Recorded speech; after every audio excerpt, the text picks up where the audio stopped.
តូថ្មីទូរស័ព្ទថ្មី iPad ថ្មី ជំរាបសួរ Happy New Year សួស្តីឆ្នាំថ្មី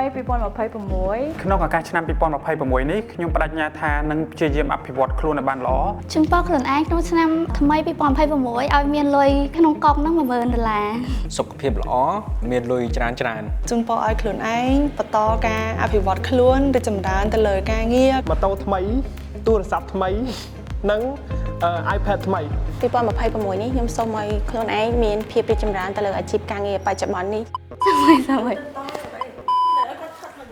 ឆ្នាំ2026ខាងមុខនេះខ្ញុំបាទសូមជូនពរអតិថិជនទាំងអស់របស់ True Home ឲ្យជួបតែសំណាងល្អនិងជោគជ័យគ្រប់ភារកិច្ច យើងខ្ញុំក្រុមការងារក្រុមហ៊ុន True Home ទាំងអស់សូមជូនពរដល់អតិថិជន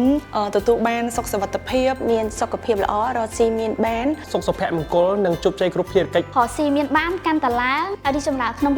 2026 សម្រាប់អតិថិជនរបស់ក្រុមហ៊ុន True Home នាងខ្ញុំសូមជូនពរឲ្យអ្នកទាំងអស់គ្នារកទទួលទានមានបាននិងធ្វើដំណើរប្រកបដោយសុវត្ថិភាពអរគុណ